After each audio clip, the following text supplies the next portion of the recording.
Oh yeah, it was just the magic bullet.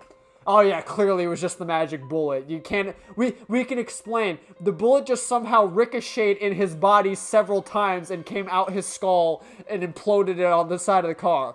That's exactly what happened. It was a singular bullet that did it. Oh yeah, sure. Okay, Lyndon B. Johnson. Okay, all right. I made his hand into a back scratcher. Want to see? I made his hand into one of the little claw grabby things. You want to see? Put those grippers away! Yes. I like how that's the yes. Dude, he's gonna run. What? If we know anyone about these cast of characters, they literally run at the first sight of trouble. Oh, dude, this is how they're gonna link the stories. My sister's gonna have to like bail me out of jail. Yaguma, Rio, or Sayaka is gonna have to like bust us out of jail. Brother, what are you doing? Going into jail and shit. Should let you know I've been solving crimes and shit. Yeah, that's what we've been doing too. Tragedy suddenly strikes 500-year-old Tatsunome Shrine during a sacred Iwami Kagura performance. The suspect, a filmmaker, is currently on the run. A police search is underway. Why would he commit such a heinous crime? We asked people close to the man on the run. Oh, oh shit, I don't know which one's speaking though. Well, he kept saying something about a shaman. It kind of made me worry if he was going to be okay in the head. Also, he showed an odd interest in the murder case. He was even attached to the Sawano murder. That was kind of concerning.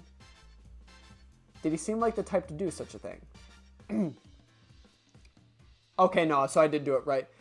Well, sometimes while filmmaking, he'd run wild. Maybe I should be doing like a blur. I'm the one they call Arthur Chase. They said I didn't have to show my face. No, whatever. We know who these two are.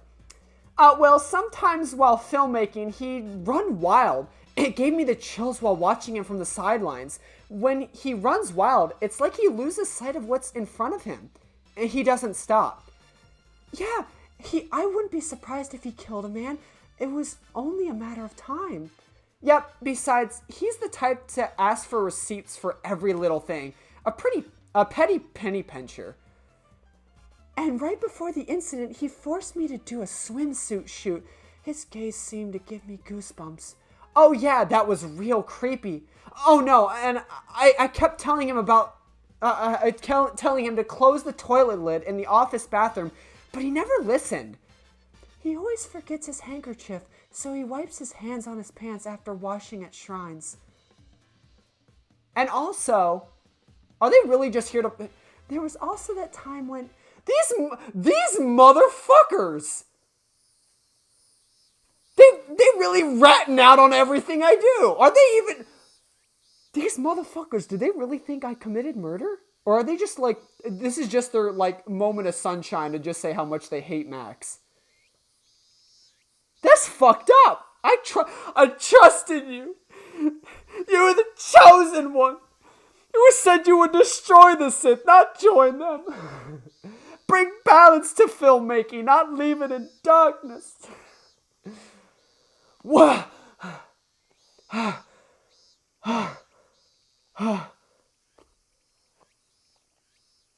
Oh, it was just a dream. Damn it. What a stupid dream. Yagumo scratches his head as he sits up and looks around. After jumping out of the inn's second-story window, he headed east to the Tagi station in Izumo, where he stayed the night in an abandoned warehouse. Yagumo takes the small device from the side of his bag and switches it on. It's a wideband receiver that he grabbed from the van immediately after he escaped. He listens and waits. Soon, the device indicates there's no response on the specified frequency. No response, huh?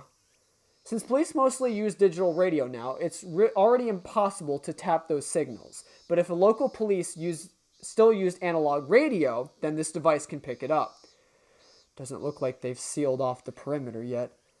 I want to check the news, but I can't carelessly use my phone. Anyway, I gotta use the Isana Beach tonight. Yagumo reaches for the convenience store onigiri he bought on the way and fills his gurgling belly. Or gurgling belly, I think it said. Ah, jeez, that idiot, that fool, that absolute moron. The hell does he think he's doing, running away on his own like that? Come on. Magari's voice echoes in the end. After Yagumo ran away, the rest of the team didn't know what to do, so they just stayed at the end. After silently fiddling with her phone, Hitoa looks at them up and murmurs, "It looks like it hasn't made the news yet." Seriously? They haven't put him on the wanted list? I'm not sure, but maybe they just haven't made an official announcement. Which means what exactly? Maybe the police still haven't concluded that director is the culprit yet. You think so? In that case, he should have just talked it out and explained himself instead of running like a dummy. Kanade nods at Magari's words, standing off to the side. Has director contacted you since then? No, it doesn't. It goes straight to voicemail when I call.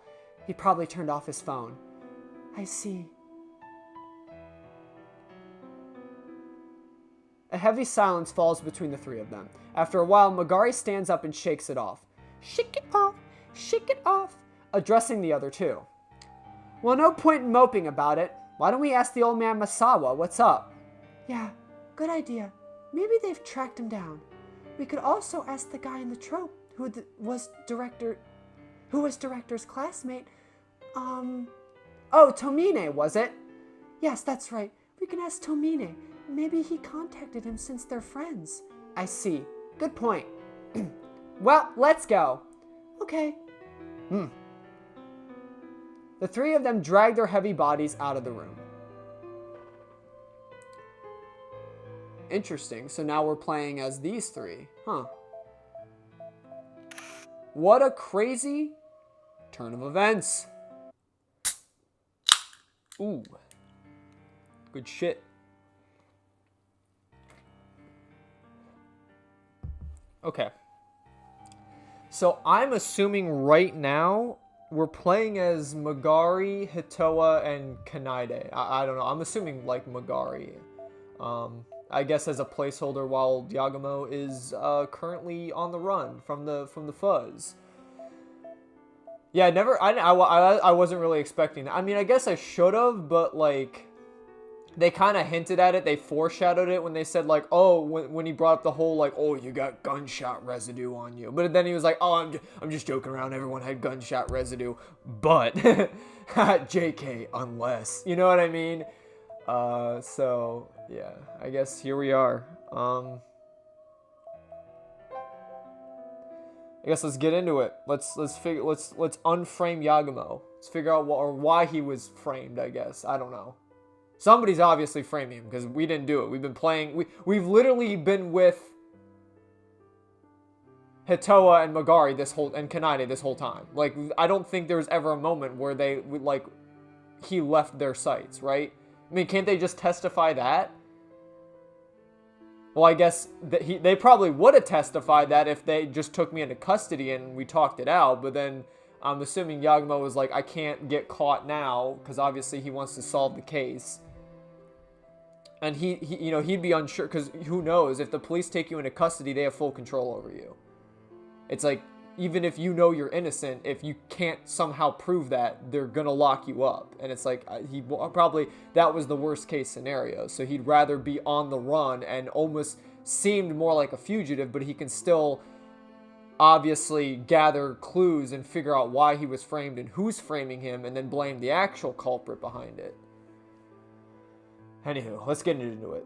Masawa and Kishino are in a room of the gym, having a very serious discussion with the police. They look more serious than ever, making the trio hesitant to approach. Eventually, Masawa notices and approaches them instead. Oh, you guys. Has our runner contacted you? Oh, no, not at all. Really now? Lying isn't going to help in this case. We're not lying! We came here because we want to know what's going on too. Likely story. Calm down. We're serious. He's not even answering our calls. I know. We can't track him via GPS either. He probably turned off his phone knowing we'd try.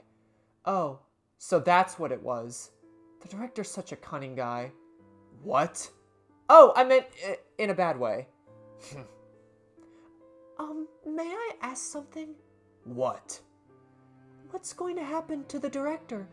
I honestly don't think he's the culprit. His prints are on the murder weapon, so obviously we haven't to investigate him as a suspect. Well... In any case, if he's innocent, he should have just complied. So why'd he run away? Oof. Exactly. Because like I said,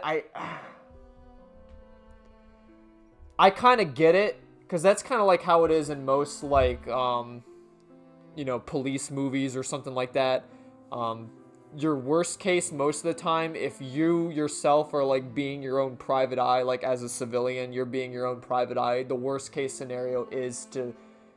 And you're being framed, I should say. The worst case is most likely to go with the police. Because like I said, they have full control of the situation then. If you go into custody, they have control over you. And it's like, it's now a battle of... You have to prove your innocence, otherwise you're getting locked up. And Yagumo obviously doesn't have the facts to do that. They're going to just say, oh, well, your fingerprints are on the gun. There was a gun. It has the same rifle. The bullet rifling is the same that of the gun.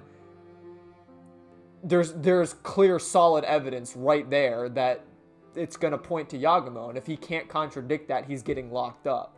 So he'd rather be on the run where he can still gather clues and eventually be able to prove his innocence rather than be behind bars and hope that Magari and Hitoa and Kanade can solve the case.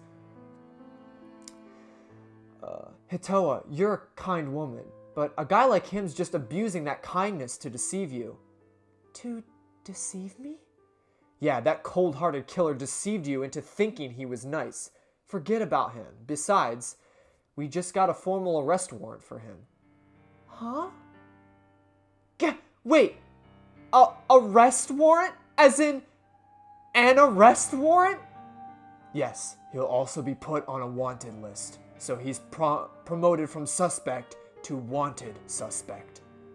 No way. That's a pretty big deal, huh? Well, that's that. If you get in touch with him, be sure to report it. If you hide him, we'll have to arrest you too for harboring a fugitive.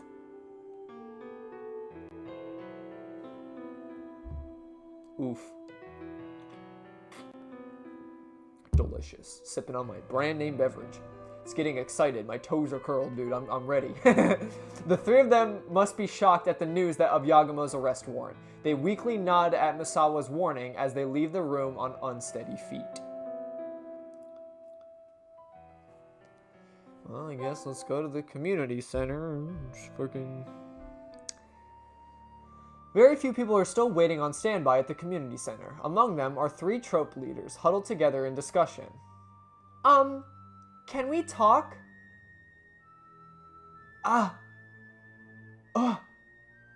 Hello everyone. Yes, we can talk. Minagishi smiles awkwardly. The faces of the other 2 are somehow stiff and distant as well. Did something happen? You guys seem different from yesterday. Well... Minagishi awkwardly trails off as he glances at Toriyama and Tomine, but when Toriyama gestures with her jaw, he makes up his mind, readjusts his posture, and speaks more confidently. Your director, that is, Yagumo, was seen running away from the police. At least according to the rumors. Judging by your reaction, I guess it's true. Which means he's the culprit? No, that's... I don't think so. But he's still running, isn't he? That seems like a confession to me. Oh, well, yeah, I can definitely understand why it would seem like that, but... In that case, Toriyama. Minagishi quietly admonishes Toriyama as she starts getting argumentative. The police will reveal if he's the culprit, right? There's no point suspecting these people now. It's not good to treat people like criminals before you know all the facts. Well, you got a point, but... Has he contacted you guys at all? No, nothing so far. I see. Damn it, Max. What were you thinking, running away from the police? I hope I'm wrong, but I'm worried he'll do something stupid. I've got a hunch where he is. You've got a hunch? I know many of his favorite places back from when we were in film school. You've got many mutual acquaintances, so he may be getting help from a certain someone. Really? I see. If I figure anything out, I'll tell you guys. Yes, please do. They bow their heads and leave the community center. Yo, I'm in cahoots with Granny. She'll be harboring me while I eat cookies. Also, is this the first time we actually kind of see Kanade's face? I mean, it's really blurry in the background, but that's like the first time we've actually seen like a full body shot of him. You know, the more... Okay, because I kind of theorized this earlier in like the last episode. But like I'm wondering like who Kanade is. Because I don't know, just the coincidence of Yagamo getting those emails in like the last bit before he got like arrested or was on the run. Like, Kanade was like, oh, Kanade's in the bathroom. And then he got those emails, and then immediately after he read those emails, Kanade comes back. So I'm like, I don't know, man. Like, when I see things like that, like, that's fucking suspicious. And like I said, like, Kanade doesn't speak except for, like, those 2 lines he had. Now, you know, at first sight, I thought it was just kind of like a joke, because obviously they didn't really want to make Kanade, like, a full-body character. He's just kind of like the cameraman, the silent cameraman that's, like, always with the group. But then, like, what was the necessary point, like I said, to make a joke that, like, oh, he's speaking now. He's speaking about how this man's holding the camera or whatever. Like, he has actual, complete, concise sentences. So at first glance I'm like, it's a joke, but maybe it's like because he's starting to open up, especially now. Like, this is, I think, like I said, the first time we've had like a full body shot. And like I said, I get it, it's really blurry because he's in the background, but like they're kind of revealing him more and more as like an actual character, not just like the cameraman. I'm wondering if he's going to have some kind of larger role, or if he actually is the main antagonist. I don't know. We'll see. I'm kind of hoping. I hope that plot twist happens. That'd be fucking crazy. It would also explain why this Yugensai knows everything about us, because Kanade's obviously been with us the whole game, pretty much. So, once outside, they trudge along the path back in the inn. Things can't possibly get any worse. Could this day get any worse? I did it ironically, so I think I'm safe. I was shocked to hear that they got an arrest warrant, but... Hitoa is interrupted by an email notification sound on her phone. She takes out her phone as she walks and checks her email. As she does, her face grows pale and her feet stop in place. Is it Yagamo or Yugensai? Huh? What's wrong, Hitoa? Hitoa? You look pale. What's wrong? Get a nasty email or something? I got an email from my agency asking me to come back because the project's about to be shelved. Huh? Shh. Oh my god, that's how they connected it. Why did that not occur to me until now? The game is coming into a full loop from 10 years ago. There's a murder that happened and the project's getting shelved. Oh my... Why did it take me that? Well, you know, these last few chapters have only been the chapters that actually relate to the story, okay? With all of Rio's story, I think the only conclusive thing that really happened is we can link that Rio is Yagamo's younger sister, obviously. That's the only thing. So, like, this whole, like, what did those 2 parts take us? Like 6 hours or so, maybe? Like, to play through? So, like, this whole fucking period of the game, like, nothing new was happening. So I guess it never occurred to me that the game was eventually going to get into the point of the game. So here we are, 10 years later, the same thing is happening. someone got murdered, quotation, and now the director for this project is getting shelved and the director's getting arrested. That's crazy. Apparently, Isugami was contacted by the police about director's case.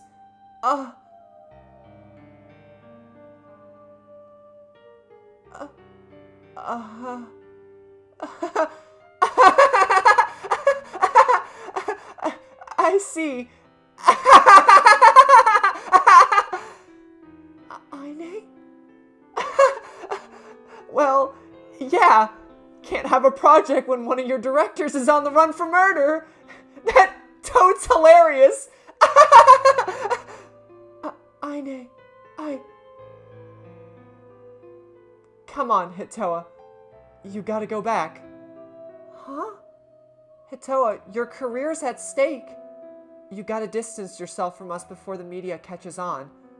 But that's... Sucks that the project's gonna be shelved. But I don't know how we'd ever apologize if we got dragged you any further into this scandal. We really dragged you into a dicey situation. Sorry about that, Hitoa. Aine.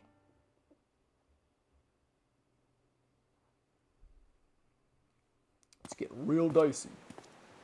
Meanwhile, Yagumo is eating a half-spoiled sandwich. Oh, what the fuck? Hitoa's walking towards Utsu Station alone, luggage in hand. I didn't click the button. Helplessly, she takes heavy steps. Am I on auto mode? Helplessly, she takes out... Oh, fuck. But eventually, she stops in place. She takes out her phone and rereads the email from earlier. I think it was probably skipping through because, like, it was obviously kind of like a little scripted thing there. So, sorry, I didn't catch all that dialogue. My apologies. I'm sure you'll be able to read it faster, though. She tearfully looks at her phone as a senior citizen walking a dog looks at her dubiously. Eventually, Hitoa squats down on the path. Her body trembles as she hugs her knees. She doesn't move after that. Not for a long time. She doesn't want to leave. She loves us. She wants to prove Yagumo's innocence. She wants to solve the case. I understand, Hitoa. I'm in the same boat. Don't go back. Don't leave us, Hitoa. You got this. We're on the case.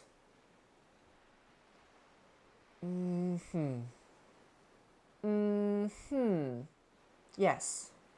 Oh, no. You've got a point. Yes. No, I apologize for the trouble.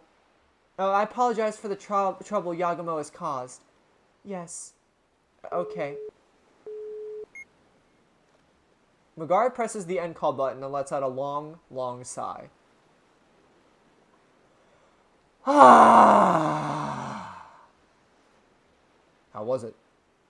See, now he's got dialogue. Okay, no, he's the antagonist. It's him. It's this motherfucker that's causing the It is. It has to be. It has to be. This motherfucker. He's talking now. We kind of saw his face. This is motherfucking Yugensai Kumashiro. It has to be, right? Come on. Please, I hope it is. Man, Isogami was furious. The project's as good as shelved. He was all pissed like, when I said poppin', I didn't mean poppin' caps. That's actually hilarious. You want to pop the splish splash and pop the cap in his ass. I see. At this rate, I'm not going to have a job, much less a bonus. Anyway, let's go back to Matsui for now. Kanade, no point staying here if we don't have a project. I don't know. Maybe they have to give him dialogue because it'd be weird if Megari was kind of talking to herself at this moment. But still, I don't know, man. I'm just saying, it'd be a wild twist. What a twist. They both sluggishly bring their luggage over to the parking lot and load into the van. When suddenly, as they were walking, they spot someone standing up ahead. She's back. I recognize those toes anywhere. Hitoa? When Magari speaks up in surprise, Hitoa slyly smiles. Or shyly. I came back. You came back? Wait, what were you thinking? Didn't your agency say to go back immediately? It doesn't matter. No, it definitely matters. It'll be a scandal. Now before the media picks up on it, it doesn't matter. Huh? I don't care if I get fired. I'd rather be fired than to be forced to run away and regret it later. Hitoa? I mean, nothing about this case makes sense. He got shot by a gun, and then his body burned up? There's no way Director Max, I know, would ever do such a thing. What do you think, Aine? Well, you know, I do agree with you, but there's nothing we can do. Not with that attitude we can't. Now that it's come to this, all we gotta do is investigate ourselves and clear Director's name. What? Like, for realsies? For realsies. We just gotta do what Director's been doing. Well, I guess we can pull it off. We can pull it off in style. I'm sure we can. Let's do it, Aine.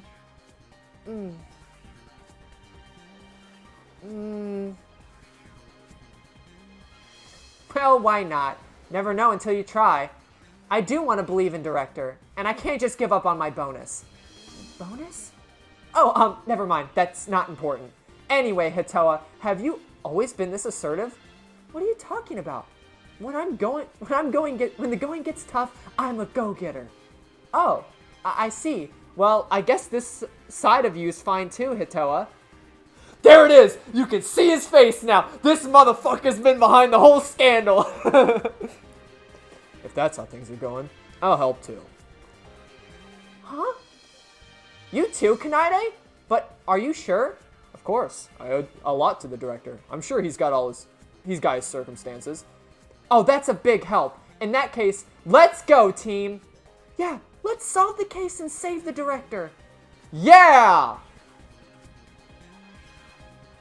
4 on 3. 1, 2, 3, 4! So, by the way, Kanade, your face always looked that stunningly handsome? I've always had this face. Yeah, I only just noticed it now. It was kind of surprising. Huh? Anyway, you two are full of surprises, but in a good way. I can really trust in you two. But where do we even begin? Let's copy Director and recheck the footage. I also want to look into the murder weapon. The murder weapon? Well, yeah, it's got his fingerprints, which is why he's a suspect. But if we can destroy that argument, we can prove his innocence, huh? Exactly. Okay, then let's do everything we can. Yes. He is bith pretty. I'm not gonna lie. Kanade's bith pretty. I don't know. Maybe because like we don't have Yagamo, they're gonna actually kind of give Kanade a story now. It might just be that. I might be overthinking things, but it would explain some of the things that have happened as well as like him knowing about everything. Because obviously he's been with us the whole time. I'm just saying, I don't know. There's some things that can be explained if he truly was like the mastermind behind it all. You know, actually, because here's the thing. I have been theorizing and how I can probably link the prologue. Because if you remember the prologue, we played as like someone who recently just jumped off a building and they were like on their last dying breath or whatever have you. So obviously the prologue's got to link somehow, and here's how I think it might link. Whoever it was that jumped off that building, assumingly died. But here's the thing. We remember that there was a crowd of people that just walked up and just took a video of it, and we're just saying like, damn, this motherfucker really did a flip when he jumped or whatever, you know, like they weren't helping. They were just being in the moment and just taking a video of it and not helping this person that just tried to kill themselves.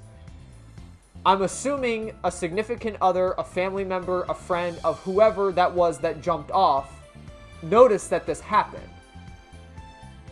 You know, maybe this was like their depressed friend that killed themselves. But like if actually rushed to the hospital quickly enough, they could have potentially been saved. Like if someone, instead of just taking a video of it, being their own film director, and instead actually rushed this person who just tried to kill themselves to a hospital, they might have lived.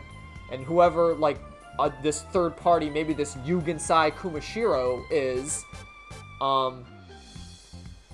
you know, noticed this and now is basically enacting revenge on, like, film directors, kind of like for that scenario. Because it's like, you know, obviously this, maybe whoever died, whoever jumped off the building was someone they cherished, and like they just knew that all these people were filming instead of helping. So now he's taking people that are part of these film projects, like the cherished people of these film projects, killing them, and sort of like blaming the filmmakers and stuff like that for these murders. It kind of, I mean, it's a little far-fetched, but it kind of like brings it together. That's the only way I could kind of see how this prologue is going to get linked. In my book. It's almost like a, you know, you did wrong to my friend, so I'm going to do wrong to you. You think you're some kind of cool filmmaker filming someone literally on their dying breaths instead of helping them? Well, guess what? I'm going to enact my revenge on anyone who thinks it's cool to make films. I mean, it's kind of like a little weird in a sense. I mean, you would at first probably want to take revenge on all the people that were there filming, which, I mean, could be some of the directors that they've taken revenge on. So I don't know, but I mean, that's kind of how I'm seeing this is playing out. But you never know. There could be other motives behind it, but that's so far the only logical, like, conclusion I can come to that the prologue is going to mix into the story. And it makes sense why, like, they're attacking film directors and shelving films. So they may be running on mere bravado, but either way, the three of them head off to investigate the case. Oh god. Sorry, I got a hair on my mic. And I also just, like, threw up a little bit in my mouth. Just threw up a little. Too little emotion, too much emotion. Just threw up a little bit. Alright. Should we hit up the shrine? Because, I mean, that's where they obviously found the murder weapon.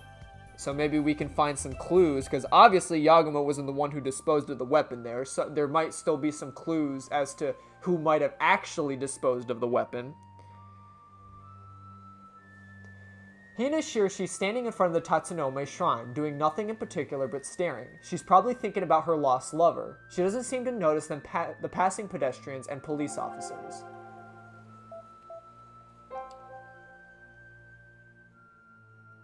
Okay, I do just want to throw out, man, wearing heels like that, or I guess like sandals like that, that's my fucking weakness, bro. I think I already brought it up, but goddamn.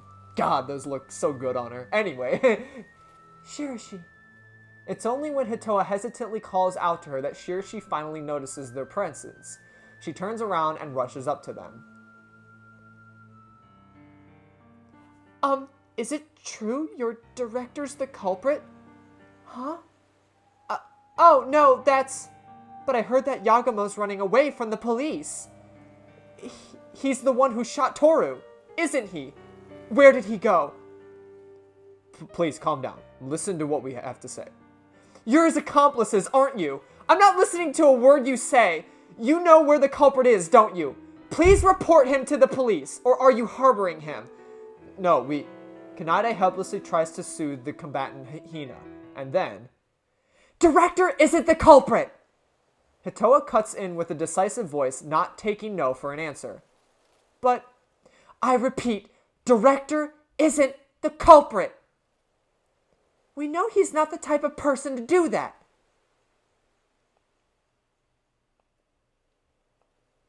Hina falls silent, as if overwhelmed by Hitoa's decisive declaration. Hitoa then continues quietly and persuasively. You talked with Director the night before last, didn't you? He was trying so hard to solve the case. Is that something the culprit would do? Well... But... Well, it's fine. I know it's unreasonable to expect you to believe us just because we say so. But we're reinvestigating the case because we believe he's innocent. So can you answer us just one question? What is it? Well, we didn't get a chance to ask last time. So is it okay to assume that Sakurai only asked you for your help for two plans? The threatened by the shaman plan and the mixed firecrackers into the candy plan. Yes, that's true, but...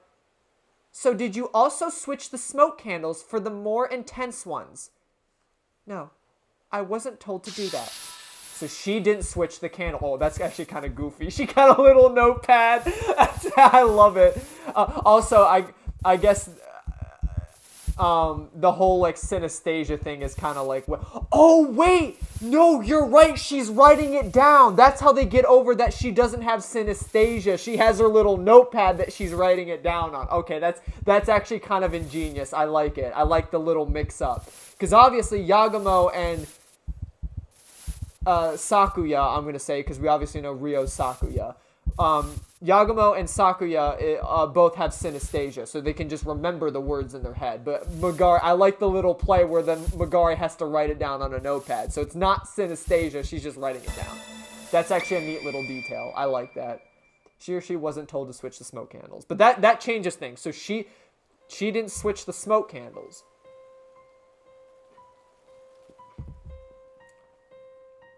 Because here's also... Well, you know what? I need to Google real quick, because I want to make sure I'm accurate. I don't want to be giving, like, false information.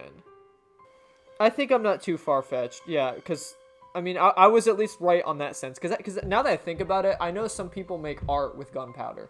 But I was just double-checking to make sure that you can set gunpowder on fire. You can. It burns rather quickly, though, so it'd be very hard to ignite something using it, but I think with enough of it, you should be able to ignite something. It'll be enough to hopefully...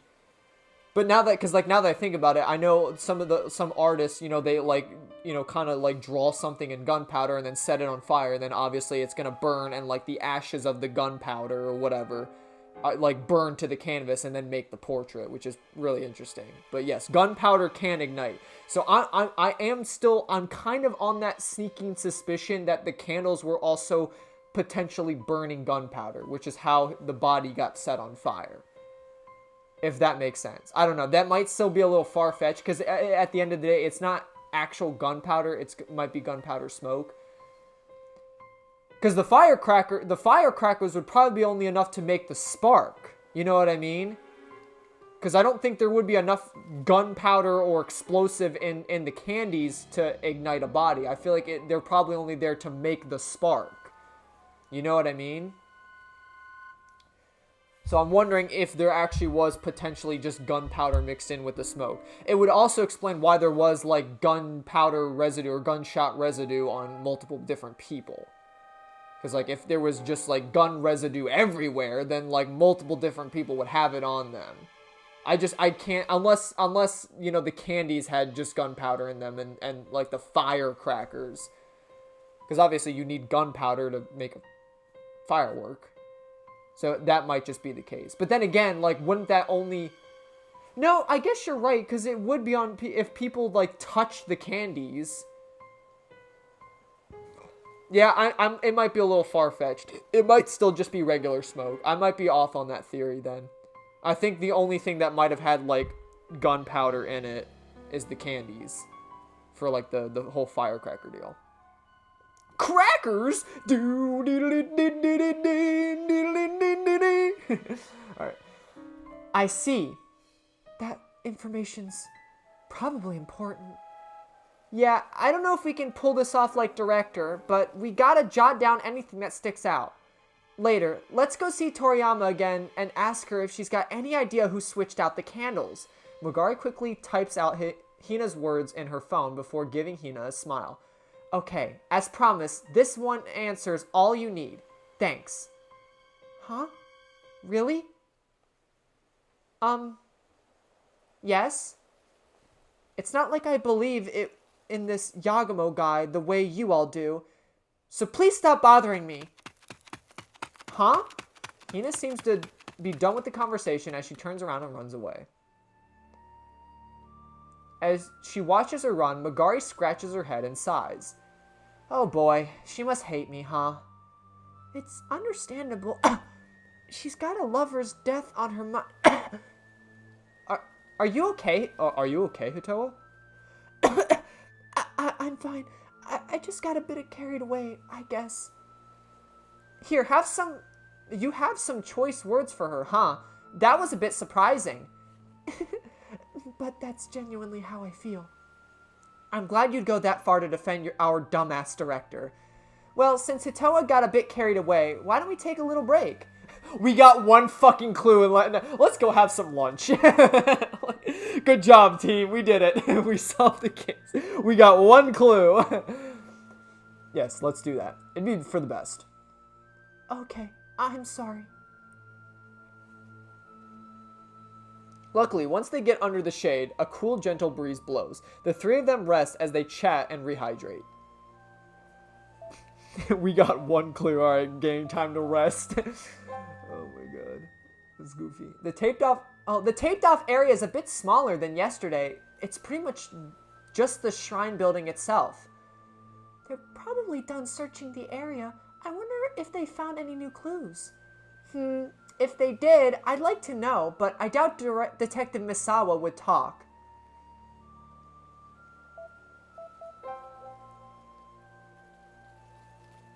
They peek into the shrine past the police tape, making sure to keep an eye out for any officers. The body and the tatami mat are gone, leaving only burn marks, a bloodstain, and a white string outlining where the body was.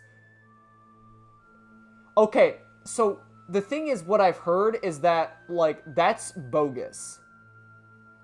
Like, actual police do not actually outline bodies. From what I've heard. Supposedly. So, like, whenever you hear, like, in a game or or see in a movie that, like, police outline the body, they don't do that. They don't actually do that. I think because they themselves, like, they're gonna gather the information from the body they can there and then. So, like, there's no need to, like, tape an outline from where the body was laying. Because obviously, like, we now have pictures and stuff that can just be like, oh, this is how the body was angled. So, like, why the hell do we need to waste time, like, chalking or taping out? As far as I know, I've heard, like, actual, like, detectives and police officers say that. Like, they don't actually, like, outline bodies. Like, that's just bogus film crap. Supposedly. I don't know. I mean, it makes sense. Because, like I said, with all the modern technology we have, what's the point of wasting your time outlining a body when you can just snap pictures and make note of how a body is when you first see it?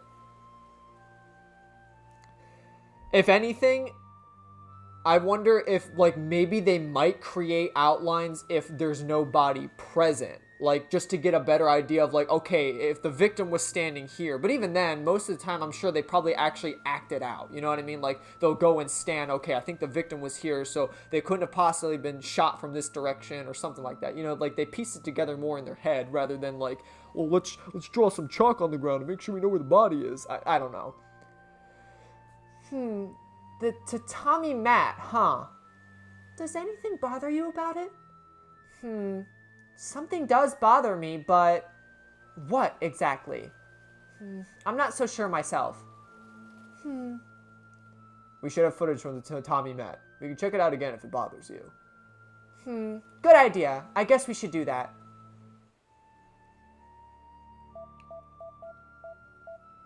Alright, I think we're good here. We got our one clue. I'm assuming we're good to go. Hopefully. Let's go to the gymnasium. What? You want us to show you the murder weapon? Misawa's incredulous voice echoes in the room. The trio came back to ask the detective to let them see the murder weapon, a 3D printed gun. Please, we want to prove director's innocence. Are you stupid? We can't let ordinary bystanders see critical evidence. Can you please make an exception? We'll give it back once we're done looking. Oh my god. Dude, if they actually agree to this, these are the dumbest detectives I've ever seen in my life. Pretty please. Sure. Like, oh, let's just wipe the fingerprints off. You can't prove that fingerprints were on this gun anymore. Like, really? No. Save the sleep talking for when you're asleep. Who the hell are you even? I'm Kanade, the cameraman. We've talked many times before. I think I'd remember someone as stunningly handsome as you. What the fuck? He's rizzing up Misawa? Hold on. Kanade's so bith pretty that he's rizzing up this grizzled detective? That's crazy. Anyway, the answer's no. Kashino. Please don't look at me with those eyes, Hitoa. I want to grant you your wish, but I can't ignore my duty as the officer of the law. Why are you so conflicted? Just say no. Come on, you're interfering with the investigation. Get out! Out, I say! This is fascism! Police-sponsored fascism! Shut up! I don't care if you can spell it now. Just leave. Damn it! The trio leaves the room, looking clearly disgruntled. As he watches them leave, Kashino turns to Misawa with a serious look. Misawa, forget about their nonsense for a second. Why isn't the criminal investigation public yet? What? While Yagumo's been put on a wanted list, the police can't just make everything public. Public criminal investigations are only held when needed for felons who meet certain requirements. As a murder suspect, Yagumo should meet those requirements, so Kashino has a point. Yagumo's been quite a bit more slippery than we expected, hasn't he? If he escapes across the border and gets caught by another prefecture's police, it'd be a disgrace to the Shimane prefecture police, or prefectural police. We should open... Misawa interrupts Kashino with a raised fist before he speaks up in an unpleasant tone. Go ahead and try. You'll end up owing the chief an apology. Huh? Okay, just think about it. All we know is that the victim argued with Yagumo before the night Kagura, and after he was shot, his body was burned, except for his left hand. Sure, his prints are on the murder weapon, but we can't just conclude he's the perp with such a flimsy motive and nonsensical murder method. Well, is Misawa actually sticking up for us? I am actually flabbergasted. He actually is wanting to seek the truth over, like, just getting the case over with. I guess I shouldn't be super I mean, this is probably the first time he's really acted like a senior detective. You know what? I'll take back some of the mean things I said about you, Misawa. I mean, you're still a dickhead, but at least you're, like, a real police officer detective. Like, a real investigator detective. Dickhead, I guess. I don't know. He's still a key suspect, of course, but we can't just publicly announce it to the world. Misawa ignores the unsatisfied Kashino to look out to the window and murmur, that damn bastard's really made a mess for us.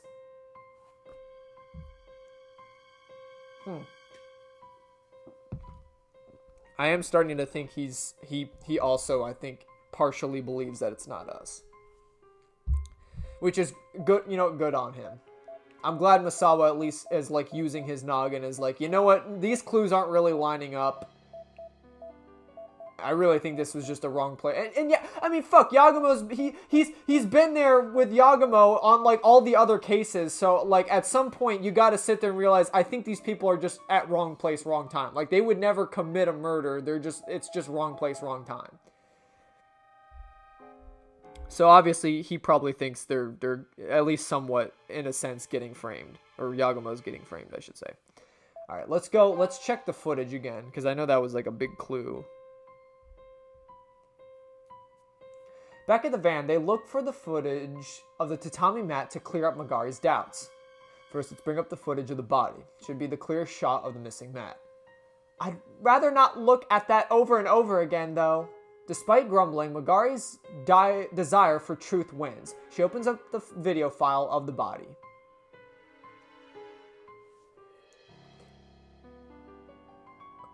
Oof, that's tough to look at every time. But it doesn't look like there's anything out of place. It's just got burn marks on it. Something felt out of place when I saw the footage of the tatami mat. But what? In that case, should we watch the other footage? We should have footage of the Night Kagura scene. Good idea. Let's see. The file from the Night Kagura performance. Magari opens up several folders, finally finding the file and opening it up in another window. I wonder what they're getting at. Wait! It's a different map. It's not the same mat. It's green, right? The other mat was tan. Like there's another mat over top the mat. It looks like. I think that's what they're getting at. It's a different mat. This is right before Sakura gets shot, huh? This is right before Sakura gets shot, huh? There's nothing particularly strange about it. Ah! Huh? Whoa, wait, look! Compare the color of this tatami mat to the ones around it. Oh, the color's slightly different. Exactly, it's a different mat! It's not the same mat! Sakurai's tatami mat was a different color. Indeed, the tatami mat Sakurai is sitting on is slightly more green than the ones around it. This tatami mat's the only one that's greenish, which makes it look like it's a little bit newer. Yep, that's what's been bothering me ever since we went to the shrine for the performance. And look! It's now the same color as the rest of it. That's weird. In the footage for the body, the tatami mat looks like the same color as the ones around it. What does that mean? Oh god. Is it somehow connected to the incident? I'm not sure myself, but I think it's got everything to do with it. They furrow their eyebrows as if they had been given an unanswered quiz. But in the end, they leave the van without having come up with an answer.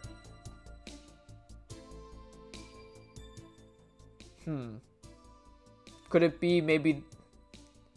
Does the mat have something to do with burning the body? Well, Here's my thing, though. So, the burn marks and the blood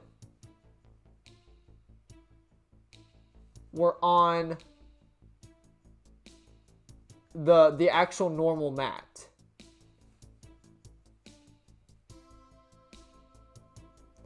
You know what I'm starting to think? So, to play up the whole charade, whoever this mystery man with the crutch, let's just call it man with a crutch, with the man who has a crutch, this mystery man with a crutch obviously had to fake up the whole... I'm starting to think this is faked. I think there was some kind of switcheroo involved just to frame Yagumo. I don't think that man in the crutch is actually dead. It would also explain why there's like the weird, like, his hands left. You know what I mean? I don't think this is a case of like spontaneous human combustion. I think there was some kind of switcheroo. It could just be like a doll or something. 'Cause maybe whoever the man with the crutches wasn't what was this Toru, you know, Sakurai or whatever. Maybe it's not actually him? Question mark? Or like...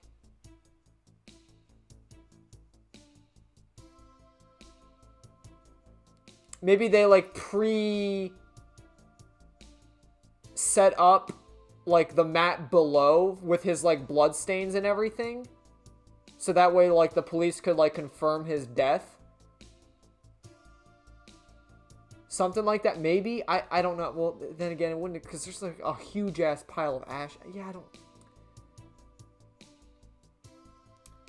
But I guess in that sense, so like if the burn marks under the original tatami mat with the blood stains is real, like it would explain like having it pre-set up because of the fact that it didn't burn anywhere else. Because what I'm thinking, like, if the tatami... Okay, like, I'm doing a horrible job. My thoughts are kind of jumbled right here.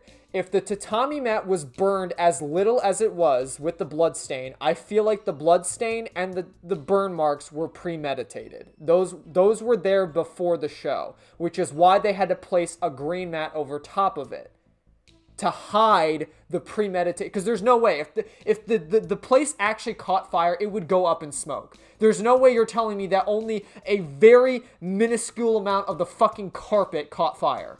If a carpet catches fire, it's burning the whole fucking building. Damn, the shrine's made of fucking wood. If there was a fire in that building, the whole place would have went up in smoke. There's no fucking way. I refuse to believe. With all the flammable shit in that building, there's no way the whole place wouldn't have just burnt to the ground. So I think it was premeditated. The burn marks and the blood stain. Why they did it, I don't know. I'm thinking it's to set up to fake this Toru guy's death, but I don't... Well, that's true, I get. But the thing is it really Toru? I don't know. I mean, the dude seems kind of weird, and I don't know. The fact that, like, he's lovers with Shirashi, I don't know. I don't know. He just spells like a creepy dude. I don't know. I don't know why Shirashi would fall for a guy like that, but hey, I don't know. He might be a good guy in the end. I don't know the dude's character. All I know is I had one conversation with him, and that's about it. But still, I don't really know this dude's deal. Could actually be Toru. He's probably faking his death to hide from the people that are actually after him, maybe. I don't know. He may actually have legitimate details on the whole conspiracy with the project 10 years ago, because it's also happening here again. But the thing is, he might be a part of it, because if he truly did fake his death, he faked his death and got Yagumo framed, which I'm assuming was part of his plan.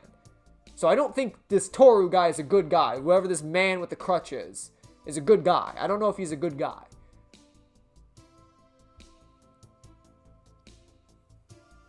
Could also be why Shirashi, like, has her doubts. And why she's probably, like, avoiding us is because she probably still knows that he actually is alive but lied about it. I don't know. I'm not gonna lie, this whole case is really, it's not making sense right now. I do think I am a little spot on. I do think the burn marks and the blood stain were premeditated. That it has to be. That's why they set the new carpet down. It has to be. Like that whole scheme was premeditated. Because again, if the place actually did catch fire, there's no way. Wood, carpet, that everything in that shrine was flammable. Like, borderline flammable. Like, there's no way even the smallest fire could spread to... Yes. Especially because you had all that, like... You had all that, like, oxygen down below. Because what? With all the smoke and shit, all the oxygen probably got pushed down to the ground. So, like, if you start a fire on the ground, I mean, that shit's going boom, right? And it spreads on the mats, and then it spreads to the wood in the building, and I don't know. I don't know. I'm probably, like, exaggerating a lot. Maybe the whole building wouldn't go up in smoke, but still. It seems like a shrine is like, one of the most flammable buildings you can be in, because it's literally made of, like, wood and like, fabric.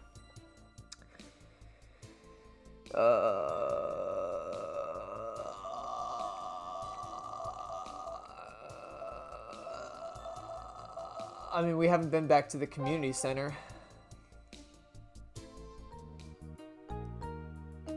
The room's empty, save for Minagishi and Toriyama. Most of their luggage must have been taken away.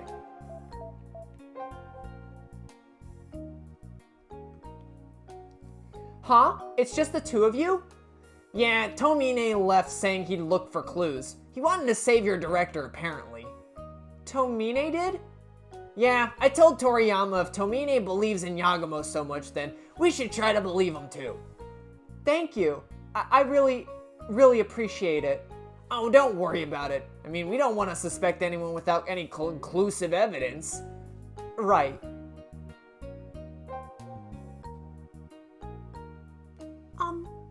I don't see Shirashi anywhere. Has she not come back here? Shirashi, huh? Minagishi's voice gets slightly bitter as soon as he hears the name of Hina Shirashi. Did something happen to her? Well, she showed up just a little bit ago and said she wanted to quit the trope. We really need a flautist, a flautist, right? That's how you say it. We really need a flautist. So I wanted to convince her to stay, but her mind seemed set. So I gave up.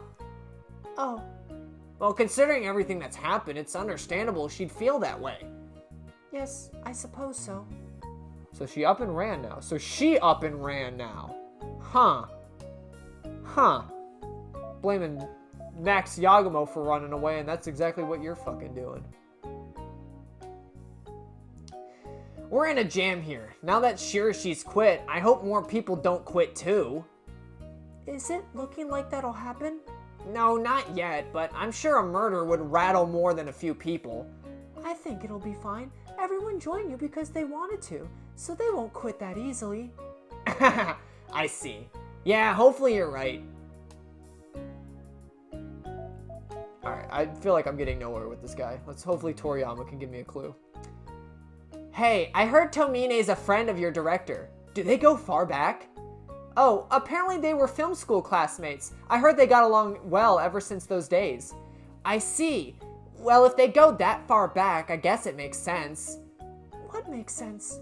Well, Tomine's been pretty worried ever since he heard that your director ran away. I was just thinking they must have been real close. Tomine was that worried? Yeah, he's been calling mutual acquaintances left and right. Oh, what a worried old man.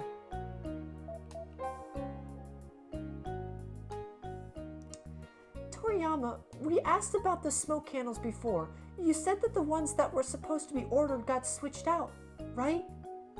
Yes, that's right. I don't know who did it, but the ones that were lit weren't what I ordered. Is that something anyone could have done? Maybe even someone outside the trope? No, I don't think it'd be hard for anyone outside the trope to pull it off. The smoke candles arrived from the shop at noon on the day of the Kagura performance, and basically only our members could go in and out of the room. I think she said it would be hard for anyone outside of it. I think I read it as it wouldn't be hard. But what she was implying is it would be hard for anyone outside the trope to switch the candles. So it has to be someone inside the trope. Assuming. So it'd be possible for a member to do it then. Well, we clearly labeled the boxes in marker, so any member could enter the room and know where the smoke candles were. Oh, well, I guess you have a point. Come to think of it, since I'm in charge of props, that makes me the most suspicious member. Hey, come on, that's not funny. Although she laughs at Toriyama at her joke, Magari can't tell if it was really a joke, or if she was playing dumb as a way to taunt her. Interesting.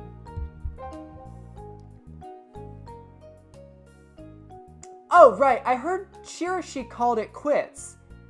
Oh, yeah, that girl, huh? She was acting a little strange. She lost a loved one during the Kagura performance, so it's understandable. She seemed so brooding when we talked to her earlier today. Wait, why is she... Brooding? Her? Yes, so we... Oh, was I mixing up people? I think Hito said the first thing. I'm so sorry. I'm getting so mixed up now. Yes, so we tried talking to her a little, but... So she is acting strange. When we came back here to tell us she quit, she seemed oddly happy, but up until this morning, she was brooding. Did something suddenly happen? Sure she was... Wait, no, I'm getting so confused. No, I'm getting so confused. I think the dialogues are flipped up somehow. Because now... Toa's the one asking now she's the one asking the questions? I'm so lost. I'm sorry. This dialogue interface has got me confused. I'm sorry. You guys probably might have made better sense of that. Sure she was happy? Yes. Well, it wasn't that blatant, but that's definitely what it seemed like. She also said she couldn't stay in the trope since she was moving to Osaka. She started looking at apartments on her phone. Maybe she got herself a new man already. Young girls can be kind of dry in that regard. No way! Sakura's only been dead for 3 days! Yeah, if she'd already got a new boyfriend, that's not dry, that's ice cold. But when I took a peek at the apartment she was looking at, they were all rooms for two. He's still alive. She's not finding a new boyfriend, he's still alive. She happily looked for apartments for two. Yep, so it was a whole fake the death. There's nope, Toru is still alive. That confirms it right there. That's what they mean. Okay, so now I'm starting to definitely think the reason why the tatami mat, they used that different tatami mat was because the burn marks and the bloodstains were already premeditated. It has to be, right? Too expensive and spacious for a girl at her age. Anyway, it was strange. Well, maybe it's a share house? Oh yeah, that! Maybe she's getting a share house with like a friend or something. You think so? But my feminine instincts are kicking in like crazy. Mogari gives doubtful Toriyama a sidelong glance as she makes a note of her new info on her phone. Interesting. Guys, got anything new to say after that? Has your director contacted you guys yet? No, he might be wandering about somewhere, but we haven't heard from him at all. I see. That's concerning. Well, he's a tough old guy, so I'm sure we don't have to worry about him. Minagishi nods with a gentle smile, perhaps having sensed Mogari's forced tone. Has your director contacted you? And then, you got anything else? A share house is in style nowadays. I think I saw something like that on TV. I don't know. My friends are living together, but I don't think that's quite what a share house is. True, couples can have hard times living together, so it must be tough living with a total stranger. Okay. Yeah, that confirms that this Toru Sakurai is still alive. Whoever was shot there, because I don't know, people are going under different aliases and stuff like that. I don't know what to make of it. So we're just gonna say man with the crutch is definitely still alive. No one was actually killed at the performance. It was just a setup to frame Yagumo and fake what's his nuts' death. Oh, we actually see his face now, right? We've never seen his face before. Or wait, has Kanade? Oh no, wait. I don't think Kanade's ever been on here. Kiyoshi Kanade, a young, silent, industrious cameraman who often works with Yagumo. He's still in training, but he's got the guts and the spirit of a cameraman. He's also understanding about payment, which is a big help to the poor Yagumo. He likes to work behind the scenes and has a knack of becoming nearly imperceptible. I've never actually used that word before. Imperceptible, except for when he's needed. Yeah, because I think it goes straight to Ibuse. I think that is the first time we've seen Kanade on here. Interesting. I don't think there was anyone else, right? Interesting. Okay, yeah. I'm pretty sure Kanade was new. Or otherwise, I mean, his profile was new, because obviously we've seen his face now. What a handsome man. I'm gonna go back. Let's go back to the gym.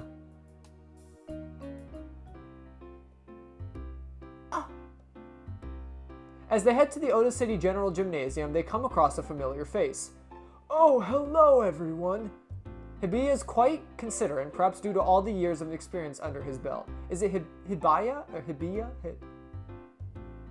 Is it Hibiya or Hibaya? Hibaya just sounds better, but it's probably Hibiya. Because now that I think about it, like Hibiki is also like a name, right? And you'd spell it the same. It's Hibi, but then it's Ki, right? Hibiki. So I want to say it's actually Hibiya. God, I'm sorry. Let's go with Hibiya because it sounds more accurate than Hibaya. Hibiya is quite considerate, perhaps through all the experience under his belt. Okay. Seems like he's staying at the same inn. He must have heard about Yagumo's escape, but he greets them with a calm smile regardless.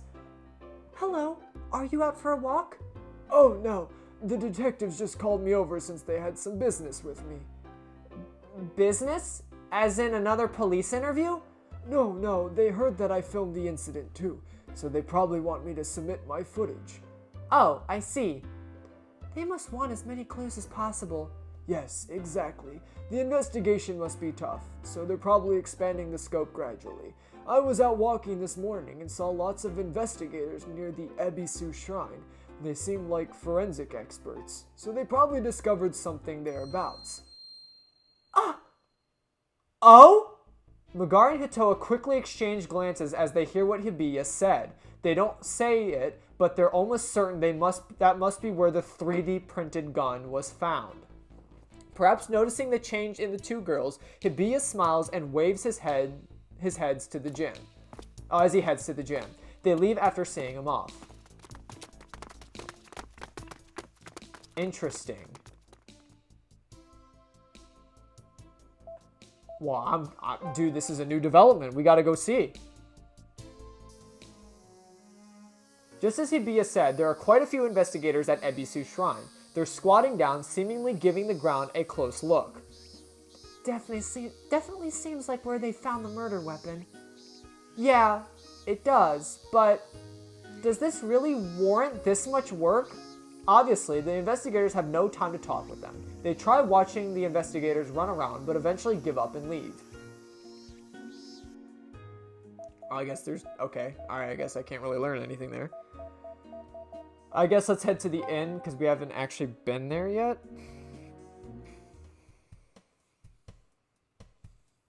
Huh? Oh, Ibuse! It's been a while since we've seen you, man. Are you here to say like, oh man, I wasn't expecting Yagamo to do that. Why would he do that? Yagamo, you sly dog. I didn't mean for you to actually commit a murder and solve it yourself. You killed someone and you're going to solve your own murder? What a wild twist of events. Back at the Mitsuya Inn, the three come across some unexpected faces. So waiting here was the right idea, huh? You were all right all along, Monomi. Indeed, I figured Yagamo would check in here. Ibuse and Haishima, God, I haven't fucking talked to these two in a while, forgetting their names, and Haishima greet them with satisfied smiles. Judging by the pair's reaction to seeing them, they must have been looking for them. Director Ibuse, Monomi, what brings you two here? As a veteran, I figured it was my duty to offer a hand to a younger colleague in need every now and then. Oh, you mean... Isogami told us what happened, so we're here hoping we could help. I do not believe Yagamo to be the murdering type, after all. Haishima, Director Ibuse, thank you so much. Thanks! I'm so touched you think so highly of our dumbass director. I could see your halos. Don't mention it. More importantly, we must clear his name before he's publicly labeled a criminal. Otherwise, it would be unnecessary scandal. Can you give us a short outline of what happened?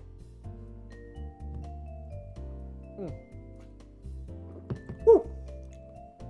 My thrusty needs lubricated. The arrival in Ibuse and Haishima is a godsend to Magari and the others who have been cast in doubt and investigating in vain. With tears welling in their eyes, the trio vividly recount their story with Ibuse and Haishima. Okay, I get the gist. Sounds like you got a way to prove his innocence. Ibuse speaks casually after carefully listening to their story. Huh? Really? Yeah. Monomi, get me that analytical tool. You know, the one that we tested in the studio. Oh, that might work. What's this analytical tool? I don't have it on me, but I'll have it sent over as soon as possible. You should have it tomorrow. Okay. Okay, then, shall we go, Monomi? Yes, okay, everyone. We'll come again once we have the tool ready. Okay. Thank you so much! Encouraged by the arrival of Ibuse and Haishima, life has returned to the trio's faces as they see them off. Everyone's on the case! Don't worry, Yagamo, we'll prove your innocence. It sure has gotten dark, huh? Wee woo. Wee woo. Wee woo, wee woo, wee woo. While the hills are still slightly orange, the stars have started to shine in the sky. It feels like we're 2 steps forward and 1 step back as far as clues go. I don't think our efforts were to waste. We've gotten new info, no matter how small. Well, you got a point, but I don't think it's enough to prove Director's innocence. There's something that's been bothering me. Hitoa, who was silently pondering to herself, suddenly interrupts Megari's grumbling. What is it? Well, it's about Hina Shirashi. Oh, right. Toriyama said that she was happily looking for an apartment, right? Yes, exactly. At the time, I just... Wait. You're right. We don't need to fucking get clues and shit. If we just prove that Toru is still alive, Yagumo's innocent. I didn't even think of that. It didn't occur to me till just now. So if we can find Toru Sakurai, we can prove Yagumo's innocence. Because he should still be alive. At the time, I just nodded and sympathized, but there's definitely something weird going on. Well, you're right. Her speech and behavior at Tatsunome Shrine definitely suggested that she was shocked to death by her boyfriend, Sakurai. But after we saw her at the Tatsunome Shrine, her mood took a 180, and she was happy as she told the trope she was resigning. Unless Toriyama's mistaken or intentionally lying, or maybe sure she's just emotionally unstable. The obvious conclusion is that after she saw us, something good happened, so she went to the trope to resign, right? Something good? Good enough to outweigh the death of her boyfriend? What could that be? Maybe her boyfriend was alive. I was going to say unalive. Maybe her boyfriend was alive. That would be the only thing that'd make her happy again. Let's just say, for example, yes, what if Sakurai is alive and he contacted her? Huh? You mean? Megara and Kanade are taken aback by words Hitoa timidly squeezes out. With her mouth still open, Hitoa seems suddenly embarrassed by the other two staring at her, so she hurriedly continues. That was a weird thing to say, sorry. Oh, no, it's fine. More importantly, what gave you the idea like that? Any reason? A reason? Yeah, though it's fine if it's just your guts, just thought there might be some sort of reason. I don't know if it's enough of a reason, but... Go on. Remember how director mentioned faceless bodies to Misawa? Faceless bodies, huh? That's a classic trope in a mystery genre that it may apply in this case. Yes, so the way things usually go, the body belongs to someone else.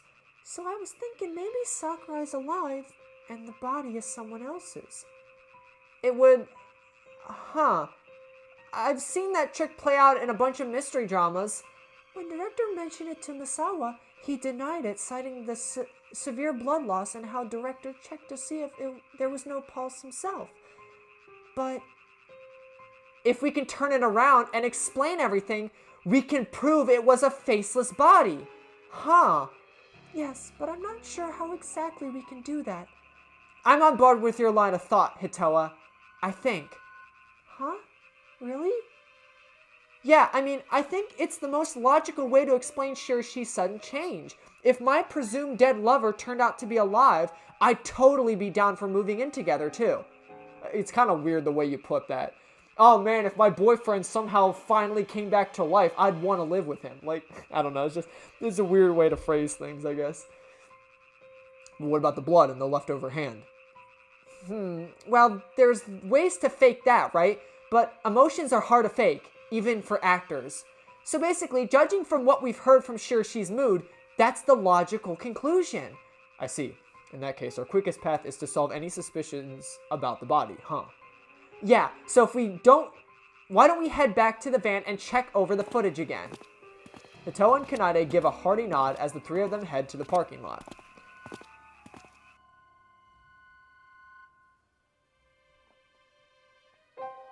Guess that's all we got. A huge black dildo? How did this get in the footage? Oh shit, that's mine, sorry. Inside the van, sticks it back in my ass. I'm just saying. Inside the van, the three of them quickly check the footage of the body on Magari's laptop. God, I can't imagine sucking in a dildo like that in your ass. I'm just saying. God. Oh, I'm sorry. I need to stop. Somebody stop me. Is there anything weird about the footage? Well, the candy, right? I mean, has anyone really... I don't know, it just feels weird that the candy is there. Personally, if, like, all the burning happened and stuff, but there's still candy there, but I don't know. I don't know what they're getting at, I guess. Maybe this is where we'll find out that, like, oh, well, the burn marks have to be, like, premeditated and stuff. Because I truly don't... I don't know if there was, like, a real fire. Or maybe there was. I don't know, because those burn marks look kind of legitimate. It'd be hard to, I guess, like, fake burn marks. I don't know. The fact that the body was burned so thoroughly is already strange. I looked it up. Cremation requires temperatures of around 1,000 degrees and takes over 30 minutes, even with the latest technology. Normal fires wouldn't burn a body this thoroughly, and the hand was left behind intact. Well, wasn't it spontaneous human combustion? Or the shaman's hellfire or whatever? Aine, do you believe in that shaman's email? Hell no! Our studio pumps out occult DVDs, so we get lots of fan mail from shady guys like him who keep blabbing on about that nonsense. So I've got no reason to believe this one would be real either. You've got a point, so it's highly likely that it's all fake after all. Yeah, but we need to prove that. The scene before the incident may have a clue. Should we check it out? Roger, let's see. Should be around here. When Magari opens up the file, Yagumo and Sakurai open up on screen. Before the Night Kagura performance, they were arguing in front of the hand washing station, right?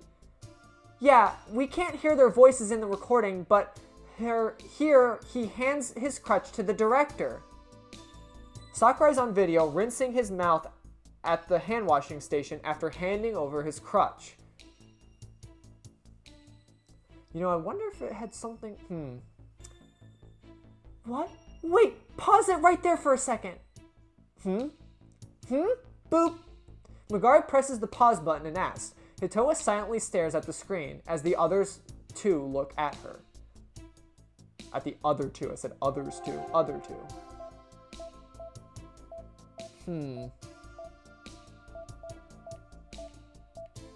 It must have something to do with him drinking whatever the...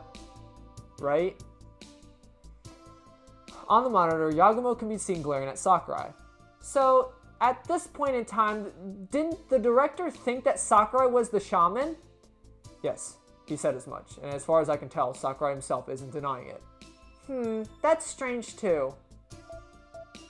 Because then how is he still alive? How is he able to email if the shaman that they've been receiving emails from is this guy who's supposedly dead, but we're kind of proving that he isn't dead. Water flows on the fountain from each direction, with ladles placed on the top. It's a standard Shinto hand washing station, with nothing particularly out of the ordinary. He's dressed kind of warm for this season, huh? True, I'm sweating just looking at him. Why is he wearing such thick clothes anyway? Probably hiding some fake blood or some shit underneath. I don't know, dog. Probably. Because obviously he had a fake getting shot in the first place and falling over.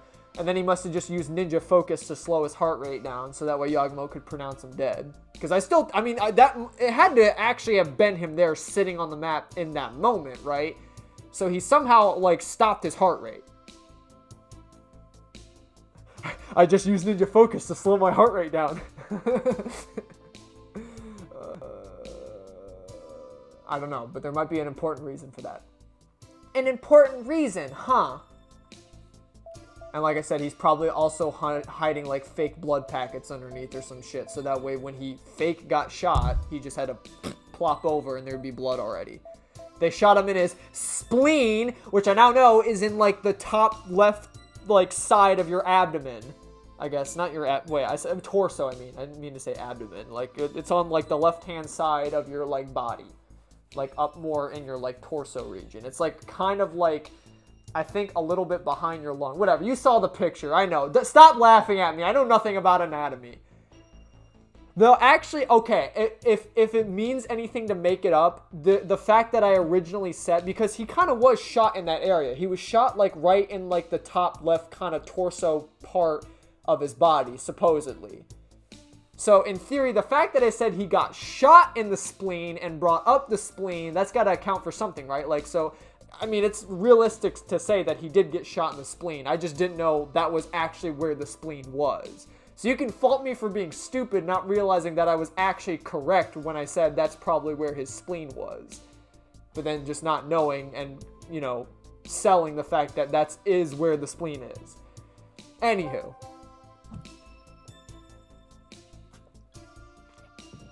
Sakurai catches the hand-washing water directly with his right hand and brings it to his mouth.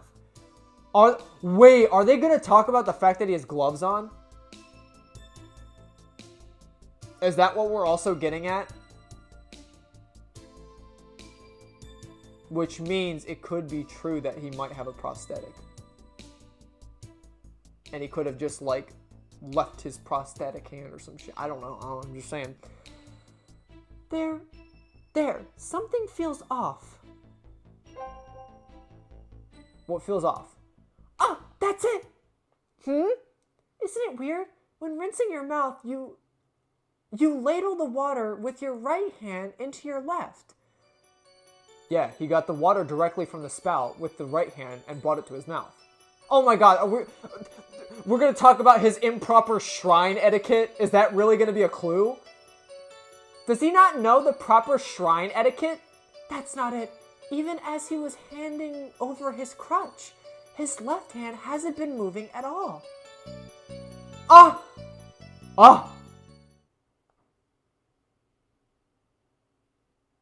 It wasn't the left one the one that was left behind?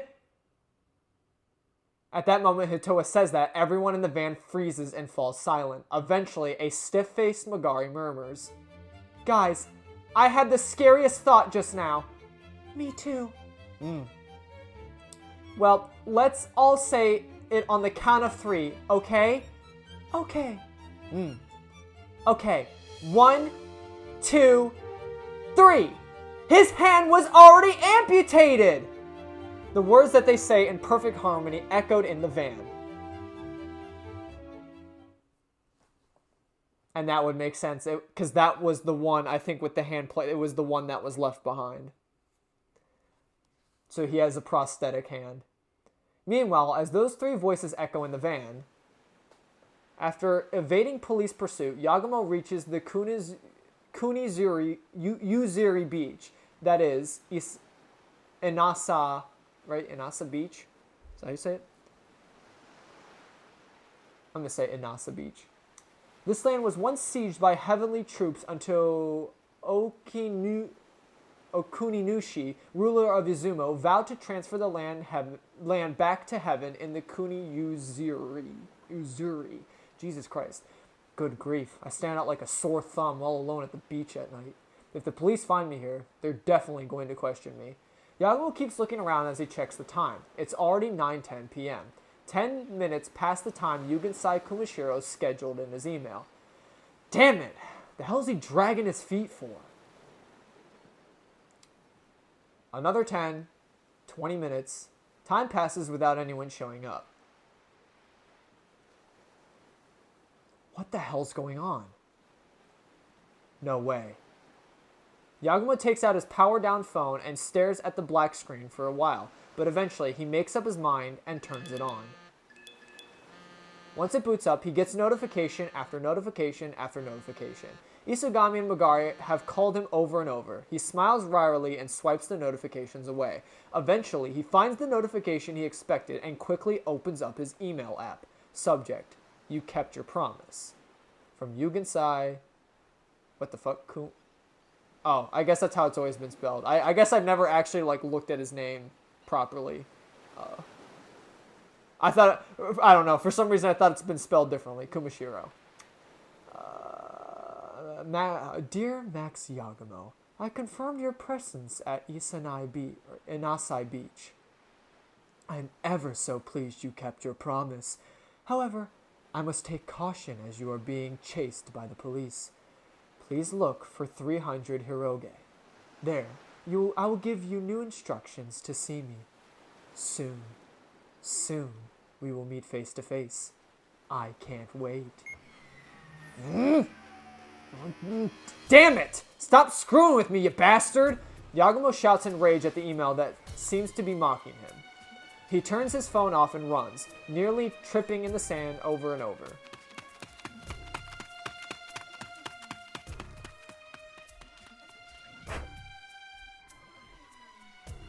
Meanwhile, contacted by headquarters, Kishino starts running around in the room. Misawa! They found his location! What? Where? Izumo, at Inasai Beach, just outside the city. It was only for a second, but they got a signal from his phone GPS. He ran all the way to Izumo? Huh? Notify the local department. Don't let him get away. Yes, sir. As he watches Kishino's mad dash, Misawa takes a pack of cigarettes out of his breast pocket. But after a shake of the box, he realizes it's empty. With a click of his tongue, he crushes the box and tosses it away. Damn, can't even have a ciggy in a time like this.